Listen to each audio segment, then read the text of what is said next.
16 horas e 47 minutos, já vamos retornar ao plenário do Supremo Tribunal Federal. Neste momento, já temos o deslocamento dos ministros dirigindo seus respectivos lugares no plenário do Supremo Tribunal Federal, para que dentro de instantes reiniciemos os trabalhos da sessão plenária desta quinta-feira.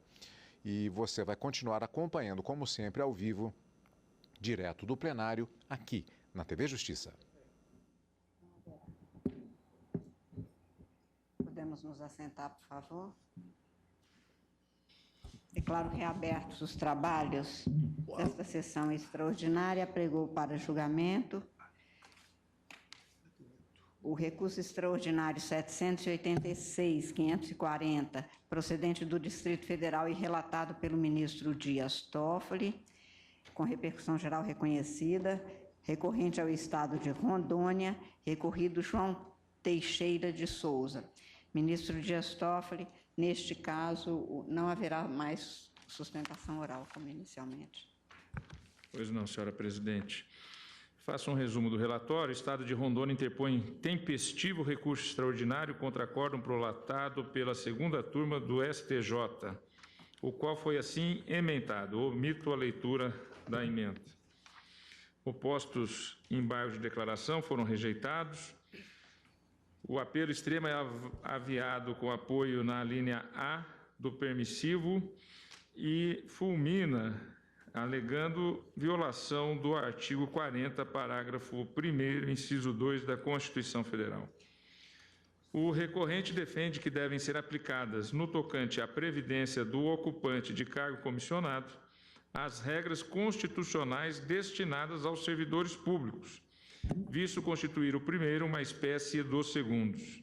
Nesse sentido, tanto ao servidor ocupante do cargo efetivo como aquele designado para cargo de provimento em comissão, seria vedada a permanência na ativa após atingidos os 70 anos de idade, marco expressamente estabelecido pela Constituição, para inativação compulsória, disposição prevista no 40, inciso 2, até o advento da emenda da Constituição 88 de 2015.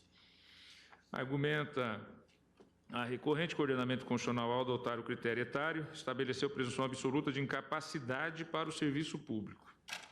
Defende que a jurisprudência do Supremo, que vem reconhecendo a inaplicabilidade da regra da aposentadoria compulsória aos não estatutários, versa sobre o caso específico dos notários e dos registradores titulares de serventias extrajudiciais, o que teria sido reconhecido, inclusive, pela própria Corte ACO. Afirma que a alteração de redação introduzida pela emenda 2098 não alterou a regra da aposentadoria compulsória. Sustenta a parte irresignada, portanto, que a emenda constitucional 2098 não trouxe nenhum argumento novo em favor da tese de não proibição da permanência após os 70 anos. O recorrente invoca ainda a súmula 36 do Supremo, a qual dispõe que o servidor vitalício está sujeito à aposentadoria compulsória em razão da idade. Requer o provimento com a consequente reforma do acordo recorrido e a denegação da segurança. Intimado a se manifestar, o recorrido ofertou contra-razões, nas quais sustenta preliminarmente as ausências de prequestionamento e do pressuposto da repercussão geral. No mérito, sustenta ser o regime previdenciário do artigo 40 aplicável apenas aos titulares de cargo efetivo, de modo que apenas esses últimos estariam obrigados à inativação aos 70 anos de idade. Alega ainda que o recorrido, que a emenda 20 teria preservado a regra do artigo 42 e que agora, tal como antes, a carta não contém regra expressa estabelecendo relativamente aos servidores ocupantes de cargos em comissão o direito e o dever de aposentar-se. Admitido o extraordinário, vieram os autos ao Supremo, ocasião em que, vislumbrando a existência de questão constitucional dotada de transcendência e relevância, submetia ao crivo do plenário virtual. A repercussão foi reconhecida e o assunto foi inscrito como o tema 763 da gestão por temas da repercussão geral do portal do STF. Na sequência, deu-se vista a Procuradoria-Geral da República, que opinou pelo não provimento do recurso extraordinário. Este é um resumo do relatório. Senhora presidente. Vossa Excelência prossegue, por gentileza. Já fiz distribuir aos eminentes colegas o voto anteriormente, vou então proceder a um resumo. Eu digo que precede o julgamento uma breve contextualização. Cuida-se na origem de mandado de segurança impetrado por João Teixeira de Souza contra ato por meio do qual o presidente do Tribunal de Contas do Estado de Rondônia o exonerou do cargo em comissão de assessor técnico nível TC-CDAS 5 do quadro daquele órgão, em virtude de ter o impetrante atingido 70 anos de idade. Narrou o autor que, em razão de consulta realizada pela Prefeitura de Vilhena acerca da interpretação das normas regentes da acumulação de função com cargo de servidor público, o Pleno do TCE Rondônia, entendendo que a questão deveria ser encarada sob o ponto de vista funcional e não previdenciário, decidiu por maioria de votos que o servidor com mais de 70 anos se encontrava proibido de ocupar cargo comissionado. Exarou, então, aquele colegiado o parecer prévio 25/2010, por meio do qual ordenou que, no prazo de 90 dias, se procedesse à exoneração de todos os servidores que, havendo excedido o limite etário, estivessem no exercício de cargos em comissão na administração pública de todo o Estado de Rondônia, direta ou indireta. Aduziu o autor que, por esse motivo, na época, estava com 78 anos de idade. Foi dispensado de suas atividades, o que entendia ser inconstitucional. Então, vejam, é evidente que o cargo em comissão é demissível a qualquer momento. Mas aqui a demissão se deu cumprindo ordem do Tribunal de Contas Estadual. Não foi um ato discricionário, foi um ato em cumprimento a uma obrigação, e que não foi só para esses recorridos, foi para todos os servidores da administração direta e indireta daquele Estado. Requereu, pois, a concessão da segurança a fim de que o ato administrativo, por meio do qual foi exonerado, fosse anulado, em virtude de vício patente em sua motivação, pretendendo ser reconduzido ao cargo em questão. O órgão pleno do TJ de Rondônia houve por bem denegar a ordem postulada, sentendo em essência que o ocupante de cargo comissionado, muito embora exerça função temporária e tenha assegurado o direito de aposentadoria nos moldes da Lei Geral da Previdência Social, sujeita-se às regras constitucionais previstas no artigo 40, parágrafo 1º, inciso 2, por ser espécie de servidor público. Os opostos embargos de declaração foram eles rejeitados. E resignado, ora recorrido, aviou recurso ordinário constitucional junto ao STJ, logrando êxito naquela instância.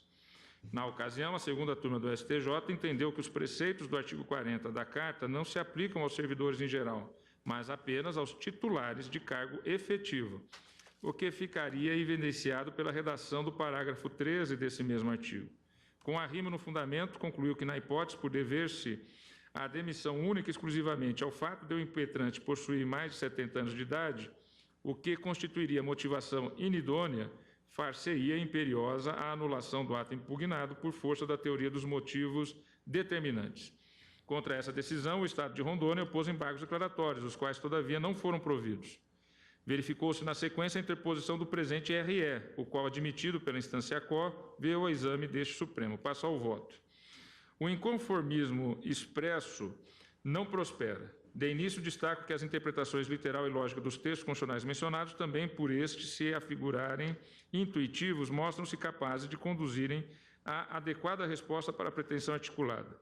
E aí eu cito o artigo 40, reproduzo aqui, vou omitir a leitura, senhora presidente, eu cito o artigo 40 da Constituição, que é de todos conhecido, e digo que no dispositivo note-se a menção expressa aos servidores efetivos.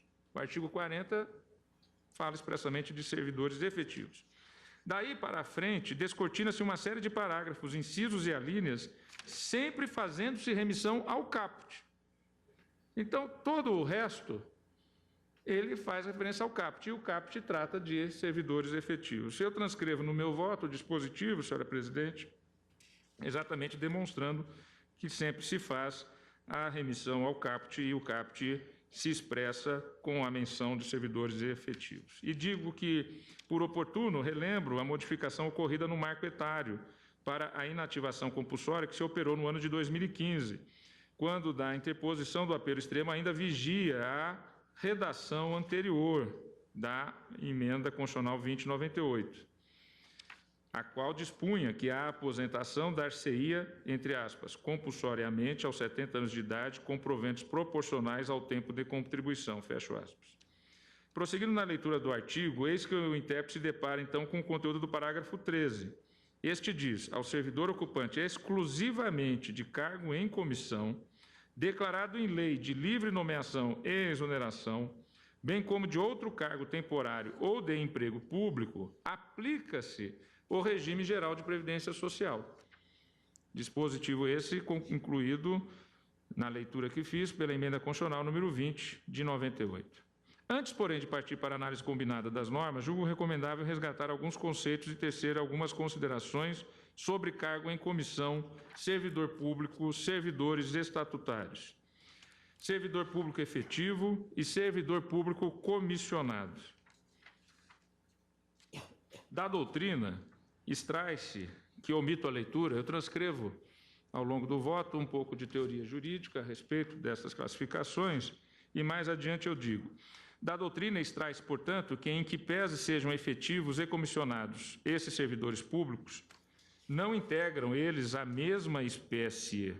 Muito pelo contrário, há diferenças significativas entre um grupamento e outro, daí porque não procede a afirmação de que as disposições relativas à previdência esculpidas no artigo 40 da Lei Maior também se aplicariam aos ocupantes de cargos em comissão, em virtude de esses últimos se classificarem como servidores públicos.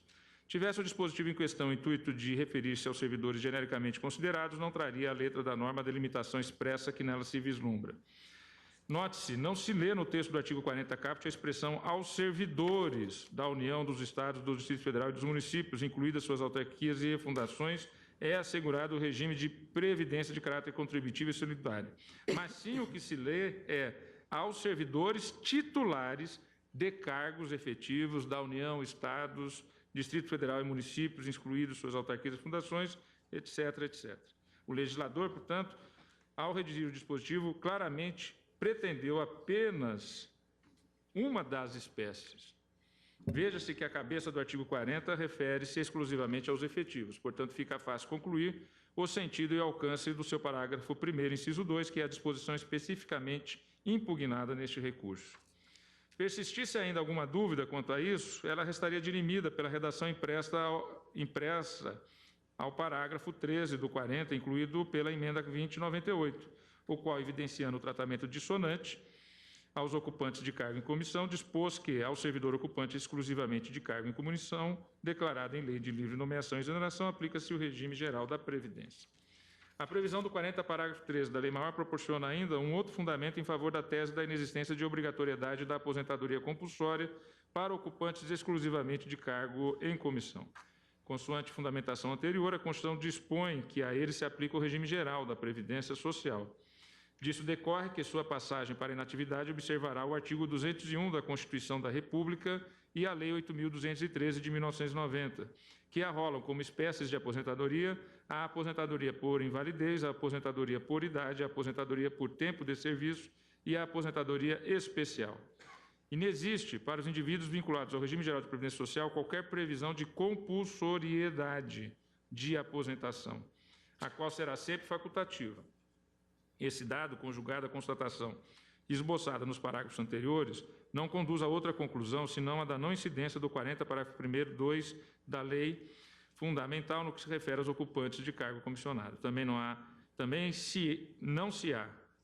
se há de ignorar o decidido por esta Suprema Corte no relevante precedente da ação direta 2602 Minas Gerais, em que pese tenha sido analisado ali o regime jurídico aplicável a notários e registradores, as ponderações tecidas naquela ocasião certamente podem ser transplantadas para o presente caso.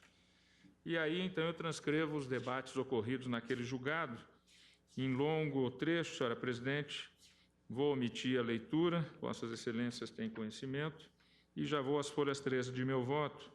A classe dos notários e registradores, é verdade, guarda enorme diferença com relação à dos servidores comissionados, enquanto os primeiros são particulares em cooperação com o Estado e exercem função pública, os segundos são servidores estatutários e ocupam cargo público. Essas discrepâncias não tornam o julgado em questão, todavia, menos aplicável à presente hipótese.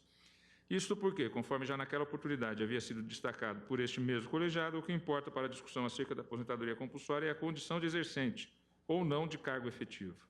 Essa é, portanto, a jurisprudência do Supremo Tribunal Federal, a qual assentou que o problema aqui posto se resolve se atentando não para a natureza dos serviços prestados ou pela inserção no genérico grupo dos servidores públicos, até porque mesmo os titulares de ofícios de notas e registros poderiam ser alocados de certa forma nesse último, mas pela natureza da forma de provimento no cargo, com foco na delimitação do 40, parágrafo 1º, inciso 2. Nesse ponto, releva notar que a tese da não submissão dos indivíduos ocupantes de cargo exclusivamente em comissão à aposentadoria compulsória não é exatamente novo no direito brasileiro, tendo existido mesmo durante a vigência da redação originária do 40 da Lei Fundamental de 88, fundada a controvérsia quanto à sua aplicabilidade ou não aos trabalhadores em questão. A demonstrar que o entendimento ora exposto não é desconhecido, vide, por exemplo, o seguinte julgado exarado por esta Corte sob a égide da Constituição de 1946. Cito o MS 1587, eminente ministro Luiz Galotti. Cito apenas um trecho dentre o longo que está transcrito. Inexistência da pretendida ilegalidade, uma vez que em nosso direito a aposentadoria compulsória não diz respeito aos cargos em comissão, os quais admite a lei expressamente possam ser exercidos por funcionários aposentados. Aí eu transcrevo trecho da carta do artigo 40 no texto original de 88, e mais adiante eu digo, não se pode ignorar, contudo, consoante bem relembrou o acórdão recorrido, que o parágrafo 2º, ao remeter a disciplina da aposentadoria dos cargos temporários à legislação infraconstitucional, abria espaço para que respeitáveis correntes doutrinárias de jurisprudenciais defendessem tratar-se de limitação, já àquela época, feitas apenas aos titulares de cargos de provimento efetivo. A lacuna gerava, então, significativa controvérsia.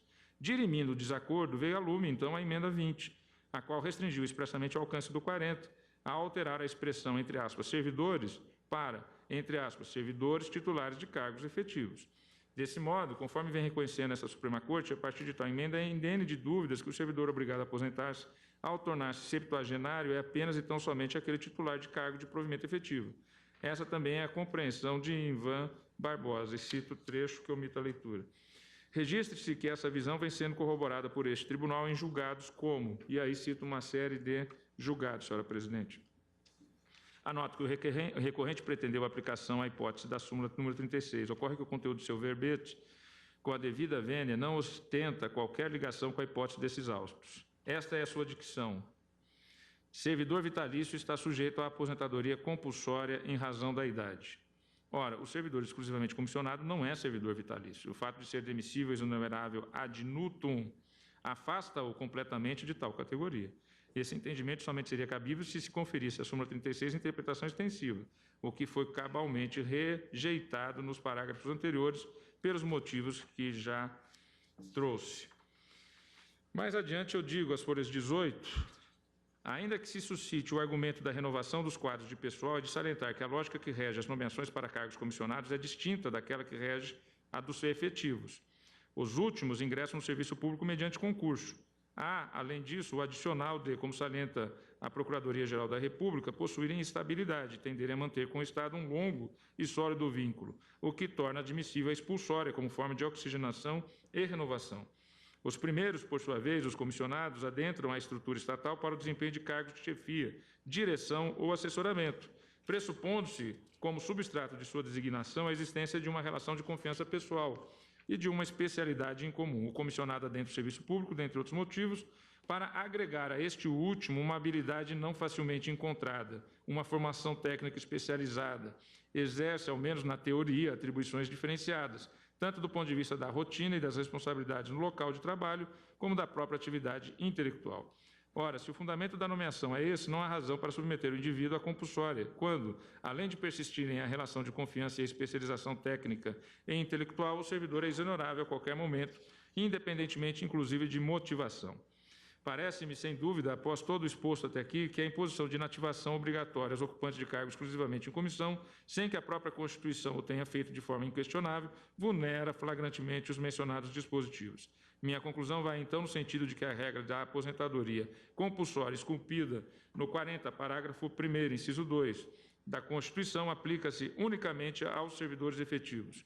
Os servidores nomeados para o desempenho exclusivamente de cargo de provimento em comissão encontram-se livres da passagem involuntária para a inatividade aos 75 anos de idade, limite válido para todos aqueles que alcançados pelo referido artigo, uma vez que a Lei Complementar 152 de 2015 veio a regulamentar a Emenda Constitucional 88 de 2015.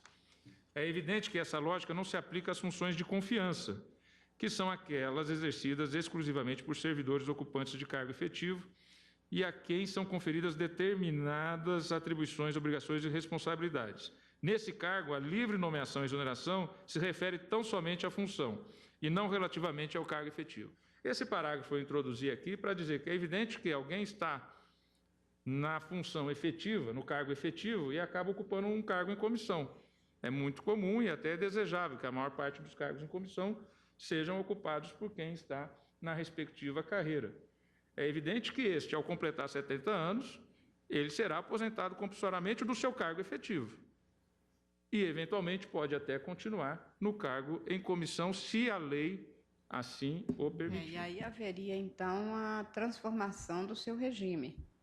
Porque nós temos, hoje, 50% na maioria dos órgãos, como o Supremo, 50% é o máximo que se pode, por exemplo, num dos gabinetes de ministro, ter dos servidores de cargos providos por cargos de fora. Se ele é provido pelo daqui, ele aposenta-se naquela condição, podendo ser nomeado para um cargo comissionado. Porque ele exerce o cargo efetivo com a função de confiança inerente ao provimento comissionado. É isso que Vossa Excelência está esclarecendo, apenas para ficar claro. Não acredito, para não... Porque isso muda o regime dele. Já não será mais cargo de carreira. Não será mais cargo de carreira. É o que o ministro Toffoli está dizendo. Que eu acho exatamente o que eu digo isso. aqui, um pouco mais abaixo. Pois bem, o que se deve ter em vista aqui é que o servidor efetivo aposentado compulsoriamente, embora mantenha esse vínculo com a administração, mesmo após a sua passagem para a inatividade, ao tomar posse em função de provimento em comissão, inaugura com essa última uma segunda e nova relação. Exatamente. Agora relativa ao cargo comissionado. Eu deixo bem claro isso na fundamentação do voto. Não se trata da criação de um segundo vínculo efetivo. Não se trata da criação de um segundo vínculo efetivo. Vou repisando para ficar bem claro, embora possa ficar cansativo. O que é terminantemente vedado pelo texto constitucional, salvo nas exceções por ele próprio declinadas, mas da coexistência de um vínculo funcional efetivo e de um cargo em comissão sem vínculo efetivo, para o que não se vislumbra vedação, inclusive sob o ponto de vista previdenciário. Não se trata também, por óbvio, de forma irregular de continuidade do vínculo efetivo, visto que, consoante dito no início do voto, comissionados efetivos são espécies díspares do gênero servidor público. Como obter dicto, acentuo que nestes autos não foram discutidos em momento nenhum a questão relativamente à aplicação do teto de remuneração. Então, aqui eu não entro nessa discussão. Como é que fica, uma vez alguém aposentado do ponto de vista do seu cargo efetivo compulsoriamente e vem a ocupar um cargo em comissão na administração pública, a questão do teto não está posta aqui. Então, eu não posso sequer... Nem aquela circunstância administrativa, porque ele está agora no percentual de cargos comissionados e não mais nos efetivos. Também tem essa consequência. E também não está não colocado. Não foi cuidado, exatamente. Aqui são só a natureza da aposentadoria compulsória de cargo em comissão, que foi afastada pelo STJ e que no meu voto eu estou mantendo. Pois bem, senhora presidente, feitas essas considerações, encontro-me convencido da improcedência do recurso, sendo de rigor, porque indefectível, a manutenção do acórdão prolatado pelo STJ. De fato, por tratar-se de posto de livre nomeação e exoneração, não se encontrava o Tribunal de Contas do Estado de Rondônia compelido a motivar a exoneração. Contudo, e aqui eu deixo claro, é óbvio que todo cargo em comissão pode ser demitido a qualquer momento e sem motivação. Sem motivação. Contudo, aquela corte, ela fundamentou aquela demissão no fato de ter completado a idade de 70 anos. E aí, como reconhecido no Superior Tribunal de Justiça, a teoria, por força da teoria dos motivos determinantes, tendo feito a validade do ato administrativo fica vinculada à regularidade do fundamento aventado. Reconhecida a inconstitucionalidade desse último, uma vez que, como se assentou, a aposentadoção compulsória não se aplica ao servidor ocupante de cargo exclusivamente comissionado, é flagrantemente nulo o ato que demitiu o recorrido dos quadros do Tribunal de Contas do Estado de Rondônia, fazendo este último jus à reintegração na função e a todas as demais consequências legais. Obviamente, uma vez que tenha retornado à atividade, não fica o órgão impedido de exonerá-lo por qualquer outra razão. Uma vez retornando, é evidente que não há, ele está em cargo em comissão, não há nenhuma impedimento. Essa decisão aqui não cria um trânsito em julgado de permanência no cargo em comissão. Está só afastando aquela motivação. não fica o órgão impedido de exonerá-lo por qualquer outra razão ou mesmo pela discricionariedade da natureza do cargo em comissão. Antes de propor a tese, senhora presidente, eu, portanto, apenas fico na negativa de provimento do recurso e depois, se acatado essa proposta, eu passaria a tese. Volto a palavra a Vossa Excelência. Portanto, o ministro Toffoli nega provimento ao recurso extraordinário. Ministro Edson Fachin. Senhora presidente, me permito cumprimentar o eminente relator pelo exauriente voto. Eu examinei a matéria, vou juntar uma declaração de voto e a conclusão que eu cheguei, não, obviamente, verticalizada com a acutíssima percepção que está no voto do eminente relator, mas se abriga nas mesmas premissas e na mesma conclusão. Não apenas porque o inciso 30 do artigo 7º veda, num patamar constitucional, qualquer discriminação em relação à idade, mas especialmente porque a hermenêutica desse artigo 40 não me parece abrigar outra compreensão que não esta, de que a aposentadoria compulsória não se aplica aos ocupantes de cargo em comissão, que, portanto, se submetem eventualmente ao regime geral da Previdência Social. Portanto, cumprimento o eminente relator e acompanho integralmente. Agradeço a Vossa Excelência. Ministro Roberto Barroso.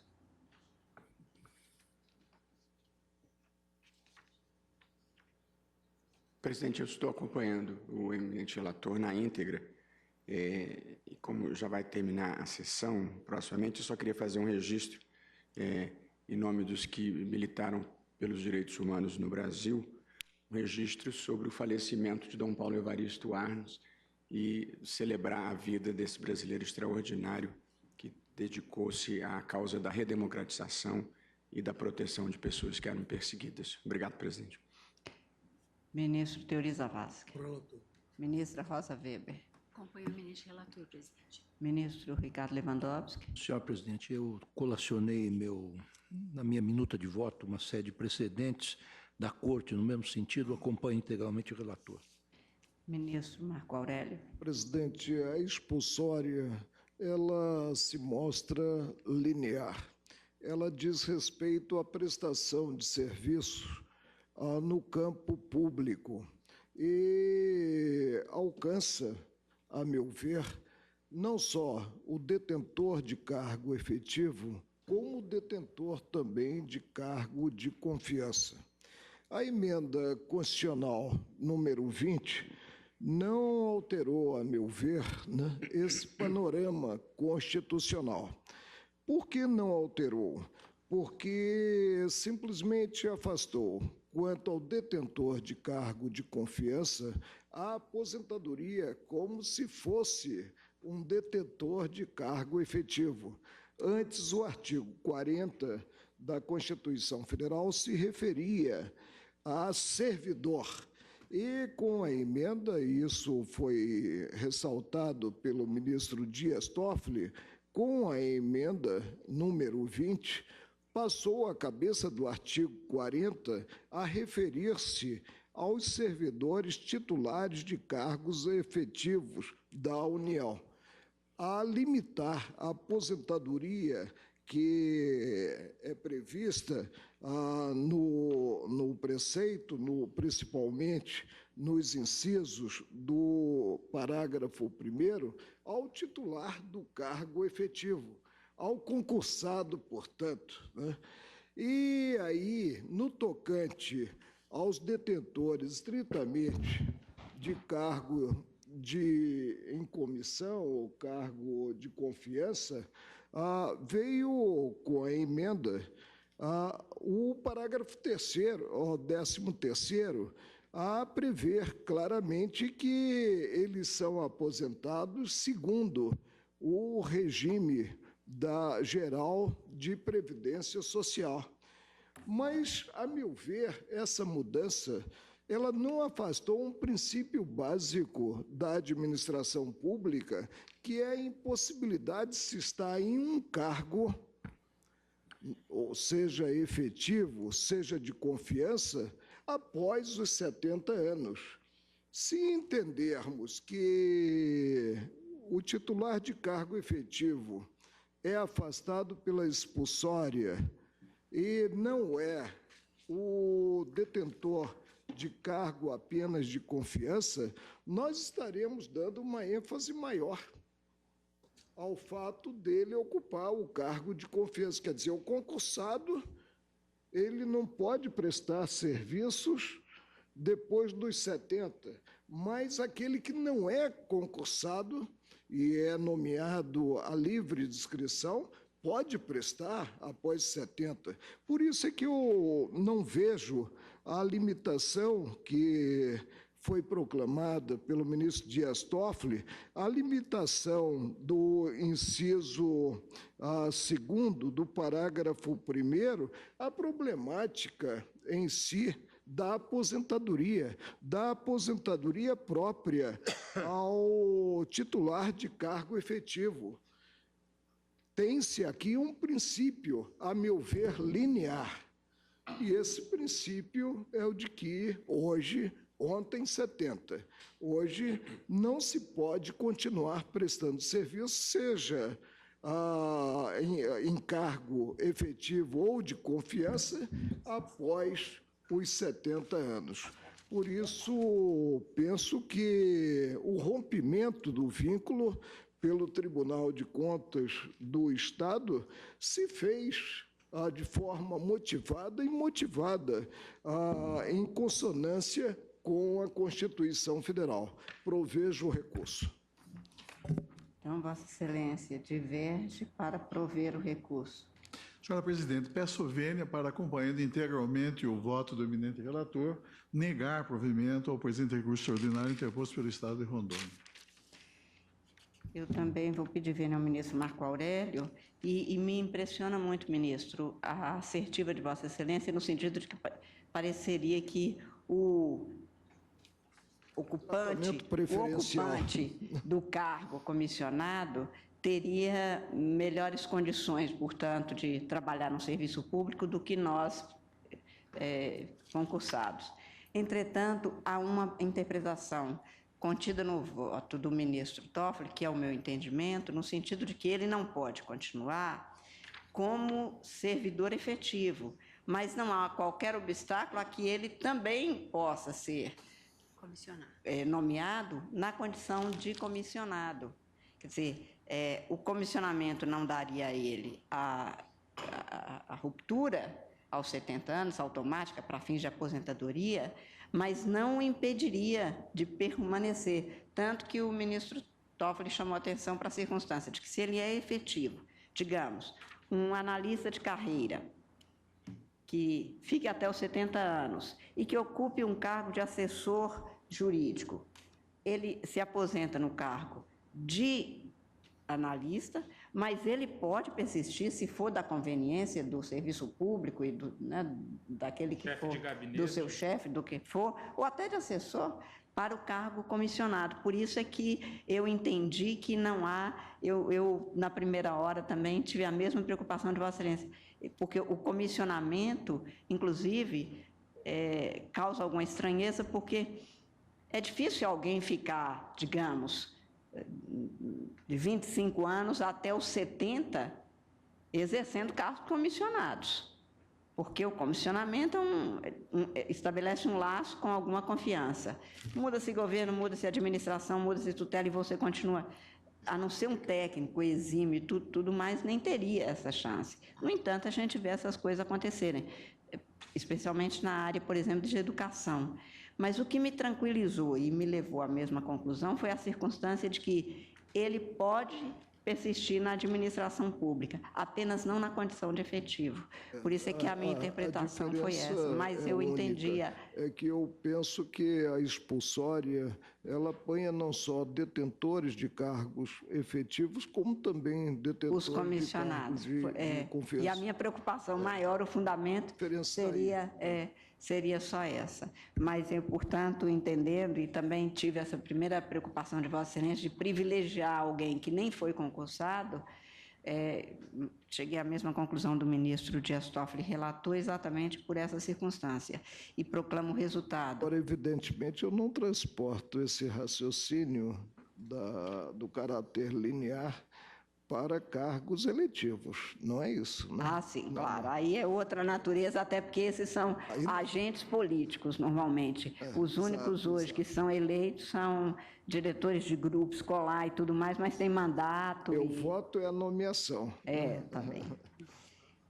Eu proclamo o resultado, recurso, e antes de ouvir a tese, ministro, apenas proclamando quanto ao conteúdo.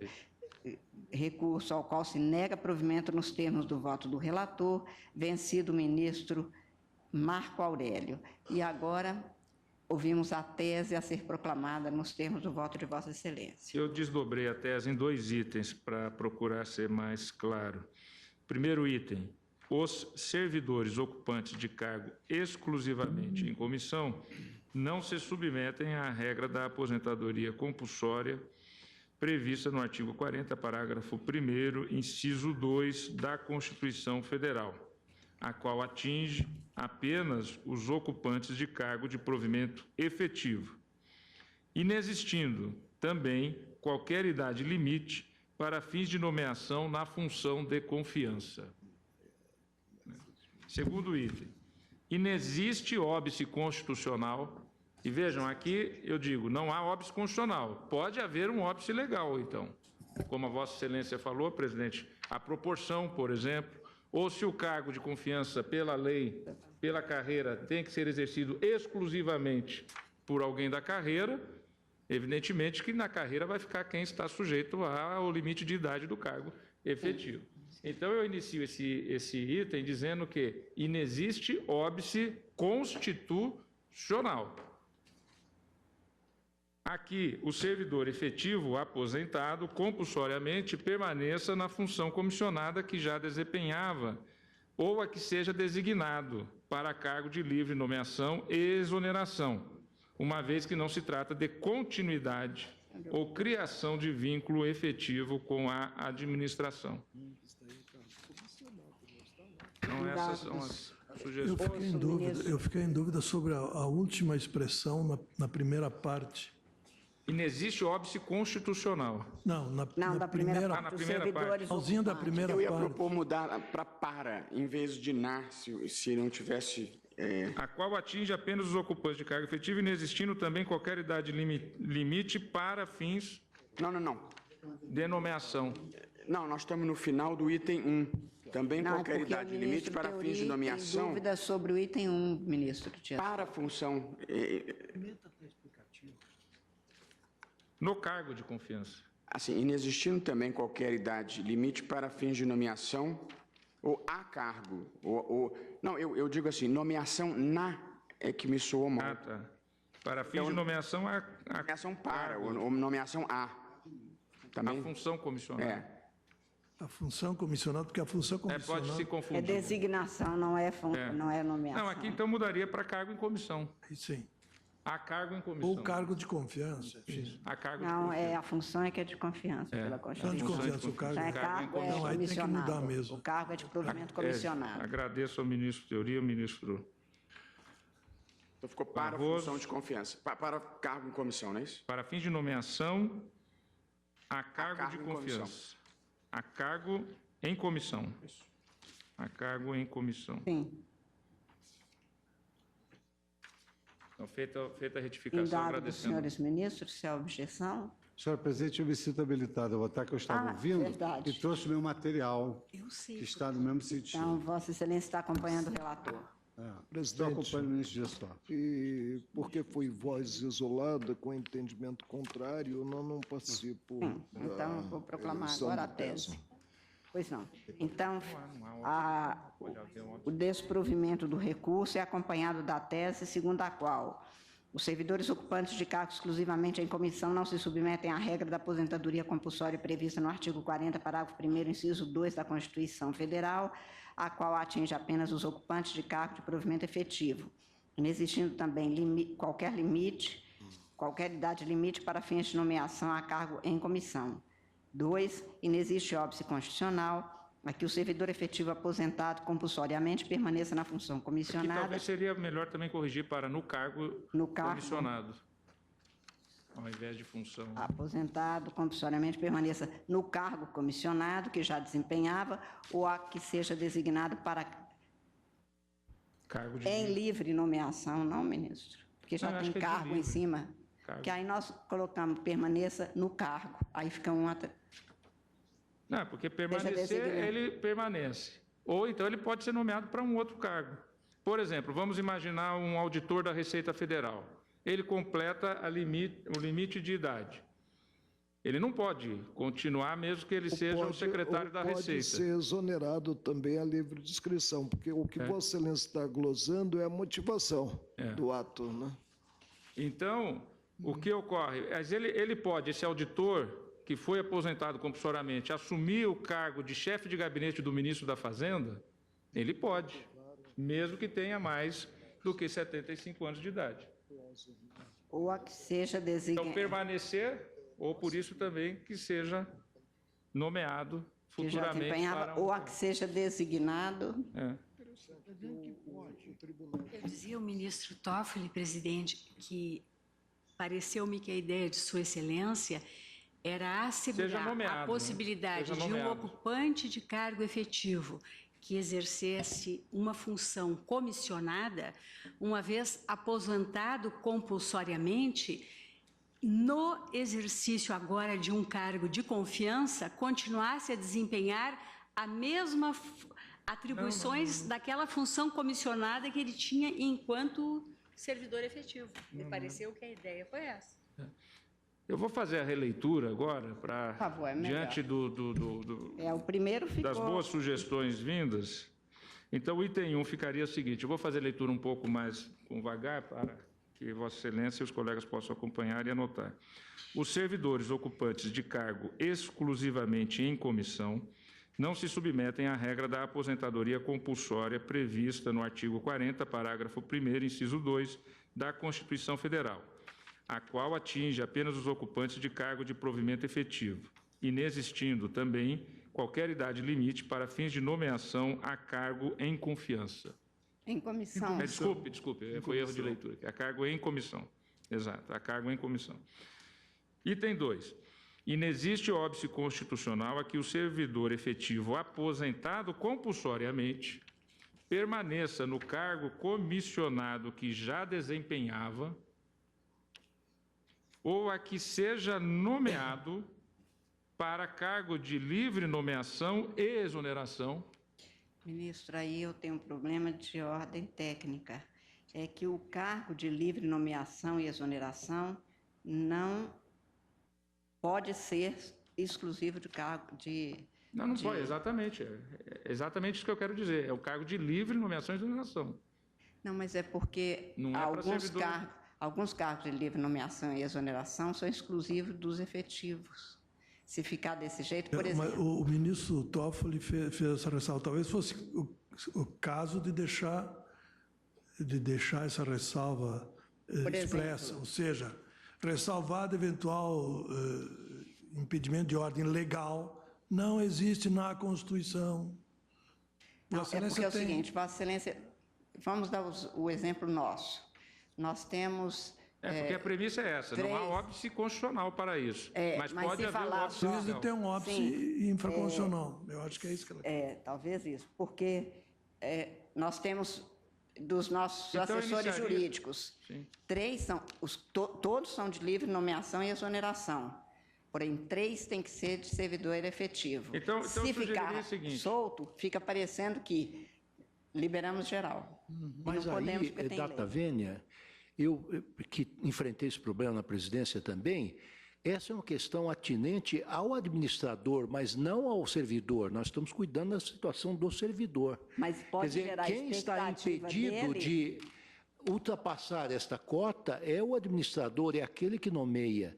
Mas o ministro Toffoli, da Tavênia, Não, ele aqui está eu estou cuidando... analisando só a ordem constitucional. Pois é, só a questão constitucional. Eu acho que Então, talvez Agora, se houver outro óbice, não é um óbice que diz respeito ao servidor, mas é um óbice que diz respeito ao sistema de nomeação de Por cargos isso é em que comissão talvez estabelecido pelo TCU. seja conveniente a inclusão do que o ministro Teori de ordem constitucional. É isso que eu então ia Quem é sugerir. sancionado, eventualmente, pelo Tribunal de Contas, ou, enfim, essa nomeação há tem que ser normas redistribuída, hoje, né? Há normas.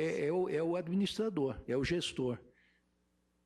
Mas, perdão, presidente, Vossa Excelência faz muito bem em lembrar essa questão em boa hora, porque nós temos que tê-la presente sempre em mente. É porque o servidor pode ficar com, como é tese, pode ser que a pessoa entenda que, não, sou de livre nomeação, então eu, de todo jeito, mesmo sendo servidor efetivo, não preciso de me aposentar, porque por isso é que eu acho que essa de ordem constitucional, a proposta pelo ministro Teori, pode ficar de clareza mais, para não gerar expectativa até do servidor ou uma interpretação de um administrador. É verdade. Enfim. Então, em relação ao item 1 está ok. Em relação ao item 2, poderíamos iniciar, como o ministro Teori sugeriu, ressalvadas objeções de natureza infraconstitucional. Isso. Ressalvadas objeções de natureza infraconstitucional. Em vez de objeções, óbices ou impedimentos. Só para não ficar obstáculos. Para não ficar repetitivo.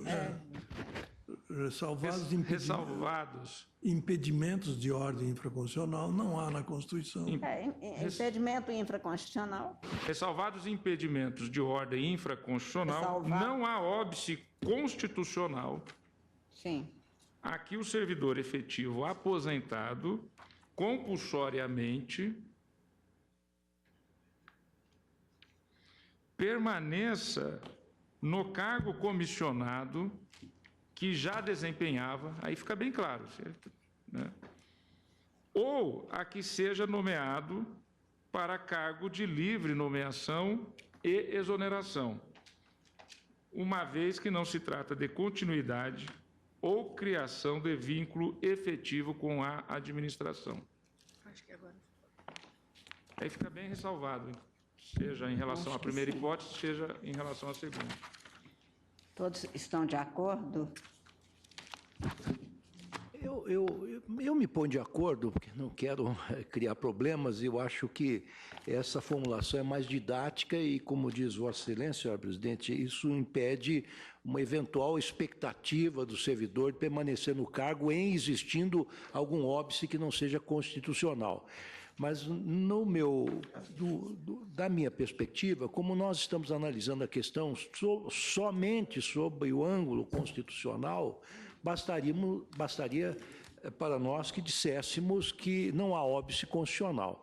Agora, se houver óbice legal, etc., é uma questão que reforge a análise que fizemos aqui neste caso. Mas, enfim, se for para, digamos assim, tornar mais esclarecedor, mais pedagógico, mais didático, eu adiro à proposta que foi formulada agora. Todos se põem de acordo, portanto, esta tese não votou, no caso, o ministro Marco Aurélio, por ter divergido no julgamento. Senhores ministros, vamos votar algumas listas, há listas em mesa, e eu começo pelo ministro, lista do ministro Marco Aurélio. Essa aqui pede para não chamar. É uma questão aí de... Não há uma lista anterior do ministro vice-presidente. Nesta condição, com pedido de destaque do advogado Marcelo Dias de Paula, que está presente, ministro Dias Toffoli. Acho que essa não é para ser chamada. Eu já havia comunicado. Não houve a publicação. Então, será chamado oportunamente. Ministro Marco Aurélio, listas de Vossa Excelência, lista número 1, com agravos regimentais. Essa número 1 é do dia 19/10. 19/10 e é um pedido porque eu tenho duas com o número 1, 19/10, a outra de 30/11. Exatamente, é a do dia 19/10 e nessa, ministro, há um pedido de destaque da Defensoria Pública da União no item 6. A segundo agravo regimental na ação direta de inconstitucionalidade 5501. Eu indago se está presente a Defensoria Pública da União. Não está presente. Então, a regra é que, não estando, não precisa de fazer a leitura. De qualquer forma, presidente, em relação à lista, eu não tenho agasalhado o requerimento do representante da parte, ou mesmo da Defensoria Pública, ou do Ministério Público, para o empréstimo de destaque, porque eu penso que o sistema acaba ficando prejudicado. Nesse caso, estou desprovendo os agravos. Indago dos senhores ministros, sem divergência, proclamo o resultado. Agravos aos quais se nega provimento nos termos do voto do relator. A lista número 1, de 30 de novembro de 2016, refere-se a habeas corpus, ministro. Houve a perda de objeto, né, do habeas corpus e eu estou declarando prejuízo. Pois não. Indago dos senhores ministros, sem divergência, proclamo o resultado. Habeas corpus aos prejudicados nos termos do voto do relator. Ministro Luiz Fux, da relatoria de Vossa Excelência, nós temos a lista número 1, sendo que, parece-me que no item 1, há um pedido de destaque do ministro Teori Zavascki. Aliás, é só esse processo. Havia. Havia, já não há? Então, é o segundo agravo regimental nos embargos de divergência, no agravo regimental no recurso extraordinário 501/822. Vossa Excelência está negando provimento. Presidente, essa é a lista número 1 do ministro Luiz Fux. Estou provendo, presidente, o agravo, porque eu entendo que os embargos de divergência, eles são impulsionados pela simples discrepância de julgados, pouco importando em que processo, em que ação tenha sido formalizado o pronunciamento. Então, estou provendo o agravo. Alguma outra divergência? Não havendo, proclamo o resultado. Agravo ao qual se nega provimento nos termos do voto do relator, vencido o ministro Marco Aurélio. Ministro Dias Toffoli, da relatoria de Vossa Excelência, pregou para julgamento a lista número 1. São embargos de declaração, Agora, embargos de divergência. Presidente, só um minuto, porque também o ministro Luiz Fux tem uma lista de 19/10, eu votei como se fosse essa. Do dia 19/10. E uma outra do dia 13/10. Né? Eu chamei apenas uma lista. Então, são duas listas com o número 1. Como eu tive também, eu trouxe, né, inclusive, também duas listas. Esse anterior é só ver o número do recurso. A lista número 1 é de 19/10, é a única que eu chamei, a outra tinha retirado. Pois não. Ministro Dias Toffoli, a lista número 1 de Vossa Excelência, que são embargos de divergência. Aqui estou dando provimento. Análise de mérito pela Corte, provimento parcial ao total do recurso, esgotamento da jurisdição, fixação do ônus da sucumbência, precedentes. Nas hipóteses em que a Corte decide o mérito da controvérsia e reconhece no todo ou em parte o direito pleiteado no recurso extraordinário, deve ela mesma, a Corte, esgotando sua jurisdição, dispor sobre as verbas de sucumbência. Vossa Excelência não divide o julgamento, não estabelece um condomínio quanto ao julgamento. Né? Não vou estabelecer que lá embaixo se estabeleça a sucumbência. Então, é para esse Alguma fim divergência? Alguma divergência? Vossa Excelência esgota a jurisdição no Supremo. Eu completo a jurisdição fixando os honorários. Sem divergência, proclamo o resultado.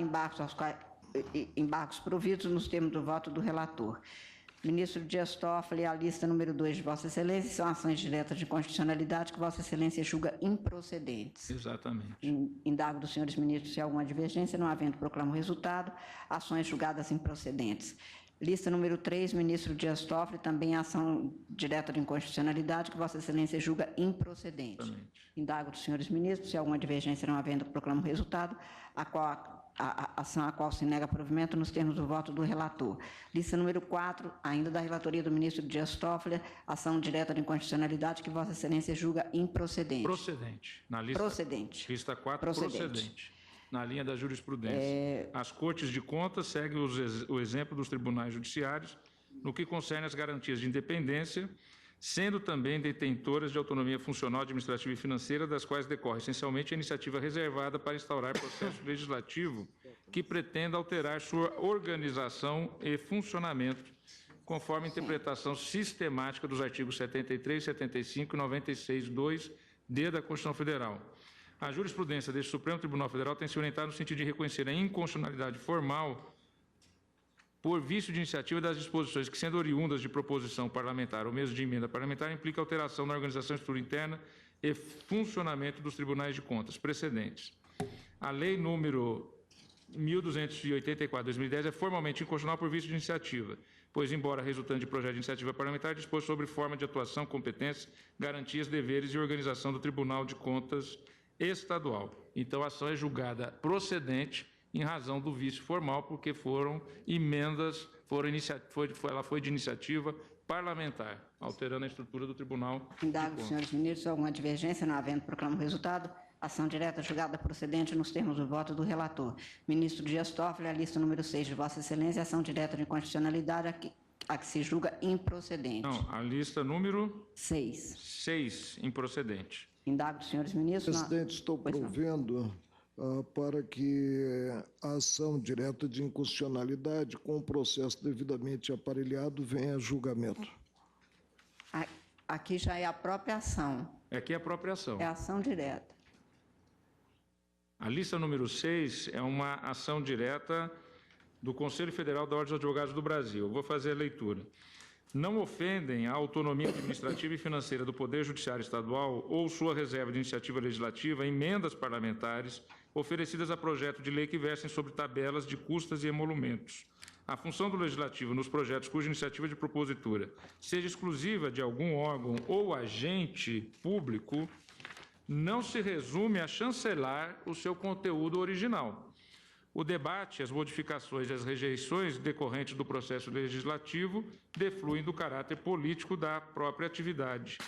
A jurisprudência da Corte tem entendido reiteradamente que a Constituição Federal somente veda ao Poder Legislativo formalizar emendas a projetos de iniciativa exclusiva se delas resultarem aumento de despesa pública ou se forem totalmente impertinentes à matéria versada no projeto.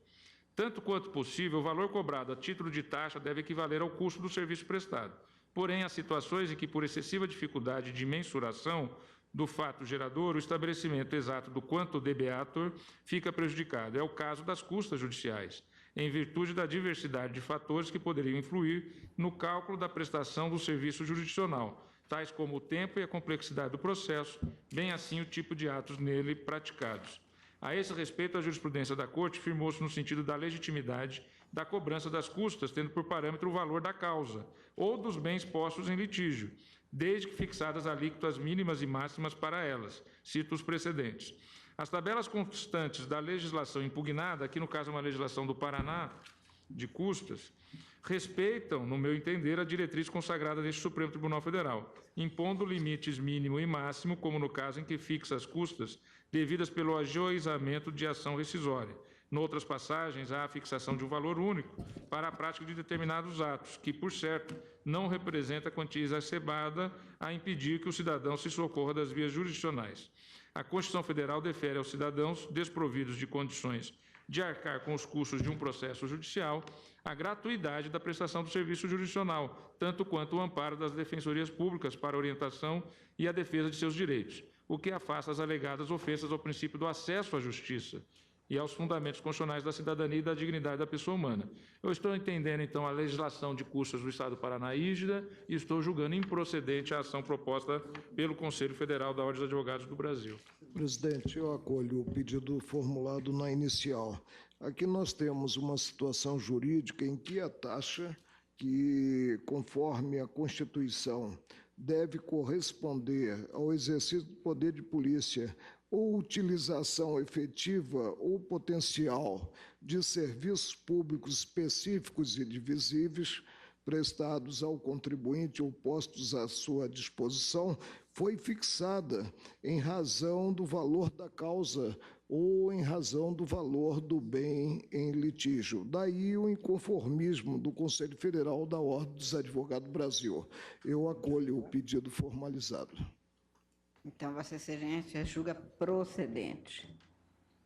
E uma última, senhora presidente. E o ministro Toffoli está julgando improcedente. Então, proclamo o resultado. A ação julgada improcedente nos termos do voto do relator, vencido o ministro Marco Aurélio.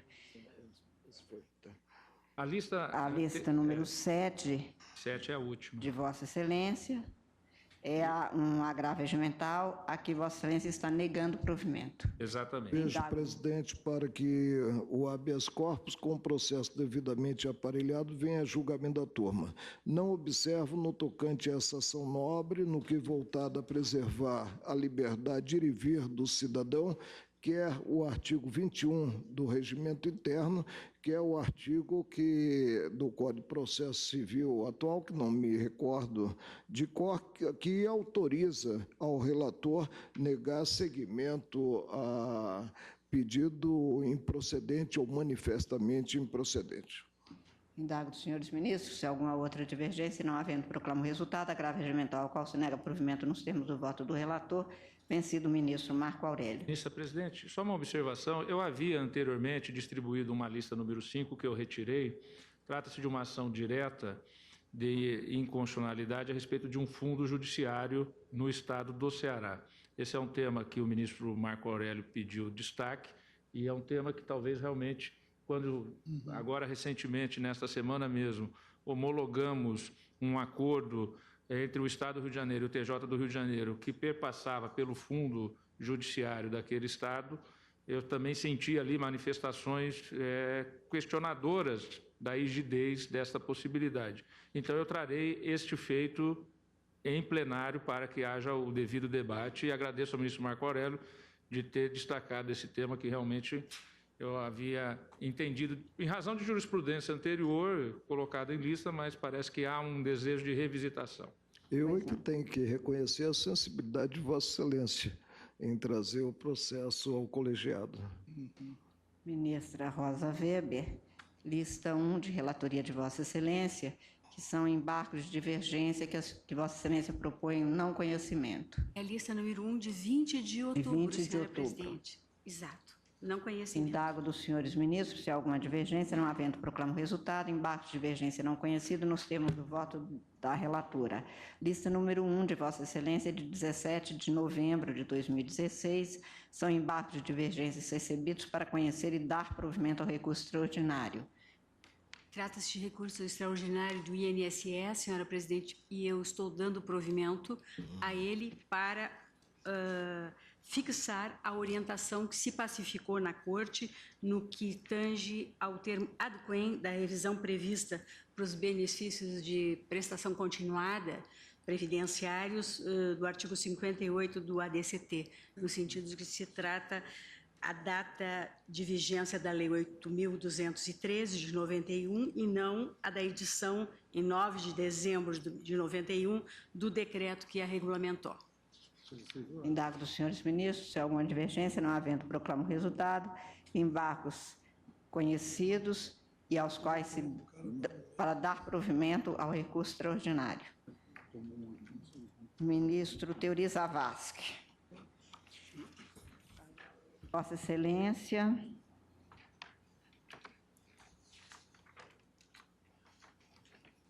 Há 2 votos vistas em 2 processos, é isso? A lista 1. São 2 casos idênticos, senhora presidente. É agravo regimental na petição. O petição ministro Marco Aurélio. Isso. E os 55, dois tratam 50, de um tema 86, 56, 13. Isso. Primeiro do Rio Grande do Sul, segundo de São Paulo. Relator é o ministro Marco Aurélio. Nos 2 casos agravantes, Ministério Público Federal. No primeiro, agravado ao Ministério Público do Rio Grande do Sul, no segundo, Ministério Público de São Paulo. Vossa Excelência, com a palavra. Nos dois casos, aqui se trata daquele conflito de atribuições entre o Ministério Público Estadual e Federal. Eu pedi vista numa época que nós não tínhamos ainda concluído o julgamento dessa matéria aqui no plenário. Estou invocando o precedente que se firmou aqui no plenário, no sentido de não conhecer desse tipo de conflito, determinar a remessa dos autos à Procuradoria-Geral da República, exatamente nos termos que foi decidido na ACO 924, relator ministro Luiz Fux, no dia 26 de 9 de 16. Eu liberei esse caso logo em seguida, os dois casos. Então, eu estou pedindo vênia ao ministro Marco Aurélio para, seguindo o precedente do plenário, dar provimento ao agravo regimental para não conhecer do conflito, determinar a remessa dos autos à Procuradoria-Geral da República. Os dois casos. Presidente, sobre essa matéria, o meu voto não a envolveu. Continuo convencido de que o Procurador-Geral da República é chefe do Ministério Público da União.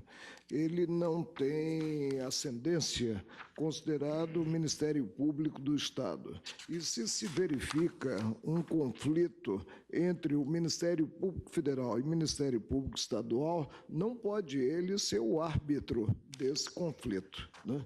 Então, é a premissa que me leva a concluir, porque nós também não temos previsão na Constituição Federal, como fizemos em data passada. Eu fui relator do primeiro caso que envolveu, se não me falha a memória, né, um conflito que teria, num dos polos, o Ministério Público do Estado da Bahia.